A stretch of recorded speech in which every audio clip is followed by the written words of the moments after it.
लिए आप लोग तैयार हो जाइए, जल्दी जल्दी से आप लोग जवाब देने के लिए बच्चों तैयार हो जाइएगा, अब देर मत करिएगा, ठीक है ना। तो चलिए पहला नंबर से आप लोग बताना शुरू कर दीजिए। कह रहा है सत्यमेव जयते किस उपनिषद से संकलित है? सत्यमेव जयते किस उपनिषद से संकलित है? बताओ बाबू जल्दी जल्दी से। बहुत सारे बच्चे ना गलती क्या करते हैं कि सिर्फ एक दिन क्लास किए हैं और एक दिन क्लास करके अगर उनका 40 नंबर का लड़ रहा है तो आकर के कमेंट करेंगे कि सर 40 नंबर के लड़ा, ज्यादा लड़बे नहीं किया। उनको यह समझ में नहीं है कि अगर एक दिन क्लास करके हमारा प्रिंस सर 40 नंबर का लड़वा दिए, अगर हम इनका क्लास अगर 2 महीना पहले से कर लेते तो कितना बढ़िया होता। तो क्लास करने के नाम पर तो प्रिंस सर को नहीं जानते थे और आज प्यारे बच्चे आके कमेंट करते हैं कि सर जी 40 नंबर का लड़ा, 50 नंबर का लड़ा, व्याकरण नहीं लड़ा। तो भाई अब आप लोग को यह समझना चाहिए ना कि एक दिन के क्लास से कोई आदमी विद्वान नहीं बन सकता है। अगर आप लोग को परीक्षा बेहतर करनी है तो साल भर मेहनत करना पड़ता है। अगर एक दिन में अगर आप टॉपर बन जाते, एक दिन में अगर 100 में 100 बना करके चलाते एक दिन पढ़ाई करके, तो फिर बाकी लोग क्यों पढ़ते भाई साल भर? हम क्यों साल भर पढ़ाते? बोल देते कि एग्जाम के एक दिन पहले बस पढ़ा देंगे, उसको पढ़ लीजिएगा। ऐसा नहीं होता है, ठीक है ना। हम लोग प्यारे बच्चे एग्जाम से एक दिन पहले बस प्रैक्टिस करवाते हैं, आप लोगों को चीजों का रिवीजन करवा देते हैं, कुछ चीजें गेस करके दे देते हैं कि जाओ ये लड़ जाएगा। तो लड़ जाएगा इसका मतलब ये नहीं ना कि 100 में 100 लड़ जाएगा। 100 में 100 लड़ जाएगा इसका मतलब है कि हम क्वेश्चन वायरल किए हैं, तो इसका मतलब ये नहीं है। तो प्यारे बच्चे आप लोग बढ़िया से पढ़िए, मन से पढ़िए, प्रश्न 100% लड़ेगा, ठीक है ना। इतना उम्मीद है, एक्सपीरियंस है, लड़ेगा ही लड़ेगा, ठीक है। और जो बच्चे इस भरोसा में हैं कि सिर्फ आज पढ़ेंगे और कल 100 में 100 बना करके आ जाएंगे, तो माफी चाहूंगा आपसे, ठीक है ना। आप लोगों को कम से कम 10 दिन पहले वाला भी क्लास जरूर देख लेना चाहिए, ठीक है। तो पहले ये क्लास पूरा कर लीजिए और उसके बाद बाबू आगे के क्वेश्चन पे आप लोग विचार करिएगा। तो चलिए सभी बच्चे तैयार हैं, क्लास को स्टार्ट किया जाए, क्लास को स्टार्ट किया जाए। Yes sir. तो बताइए बाबू सत्यमेव जयते किस उपनिषद से संकलित है? पहला नंबर क्वेश्चन से आप लोग जवाब बताना शुरू करिए। याद रखिएगा सत्यमेव जयते मुंडको उपनिषद से। पहला का बी नंबर ऑप्शन सही होगा, पहला का बी नंबर ऑप्शन सही जवाब हो जाएगा। आगे बता दीजिए किसकी जीत नहीं होती है? आज हम प्यारे बच्चों आप लोगों को कुछ क्वेश्चन ये करवा देते हैं और फिर क्वेश्चन बैंक वाला एक बार हम रिपीट करवा देंगे, क्योंकि क्वेश्चन बैंक वाला ना आज बहुत सारा क्वेश्चन पूछा है। क्वेश्चन बैंक वाला आज बहुत सारा क्वेश्चन पूछा है, तो हम इसके साथ साथ ना क्वेश्चन बैंक वाला भी प्रैक्टिस करवाएंगे, आप लोग उसको देखिएगा।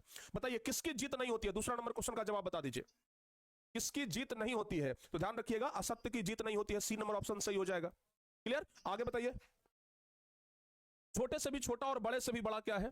छोटे से भी छोटा और बड़े से भी बड़ा क्या है? तो ध्यान रखिएगा आत्मा क्या है? छोटे से भी छोटा है और बड़े से भी बड़ा है, तीसरा का सी नंबर ऑप्शन सही है। आगे बता दो बाबू चौथा नंबर क्वेश्चन कह रहा है नदियां समुद्र में कैसे मिल जाती है? तो नदियां समुद्र में अपने नाम और रूप को छोड़ करके मिल जाती है। नाम और रूप को छोड़ करके नदियां अपने नाम और रूप को छोड़ करके नदियां समुद्र में विलीन हो जाती है, याद रखिएगा। आगे बता दीजिए सत्य का मुख किससे ढका हुआ है?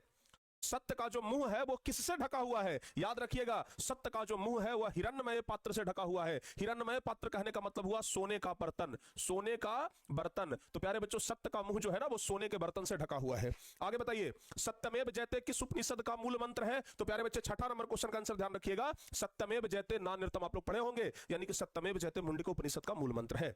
अगला नंबर क्वेश्चन आप लोग बताइए मंगलम पाठ में कुल कितने मंत्र हैं? सातवां नंबर क्वेश्चन याद रखिएगा मंगलम पाठ में कुल 5 मंत्र हैं।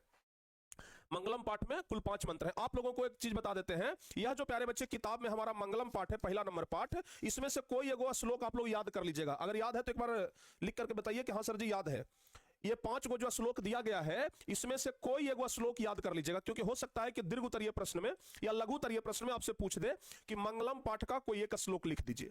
तो मंगलम पाठ का कोई एक श्लोक आपको याद रहेगा तभी ना होगा। तो मंगलम पाठ का कोई एकाध गो श्लोक आप लोगों से अनुरोध है कि आप लोग जरूर याद कर लीजिएगा, ठीक है ना।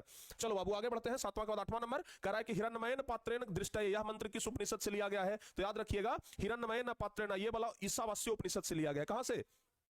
ईशावास्य उपनिषद से लिया गया है। आगे बता दीजिए महान से भी महान क्या है? तो महान से भी महान क्या है? आत्मा है, ए नंबर ऑप्शन सही होगा। महान से भी महान क्या है? आत्मा है, ध्यान रखिएगा। चलिए आगे बढ़ते हैं। सभी बच्चे एक बार क्लास को शेयर कर दीजिए, ठीक है ना। और जो भी नए बच्चे आ रहे हैं क्लास को एक बार लाइक कर देना मेरे भाई, जरूर लाइक करिएगा आप लोग। उम्मीद बढ़ता है, हौसला बढ़ता है, मोटिवेशन मिलता है कि चलिए बच्चों को क्लास कम से कम बेहतर लग रहा है।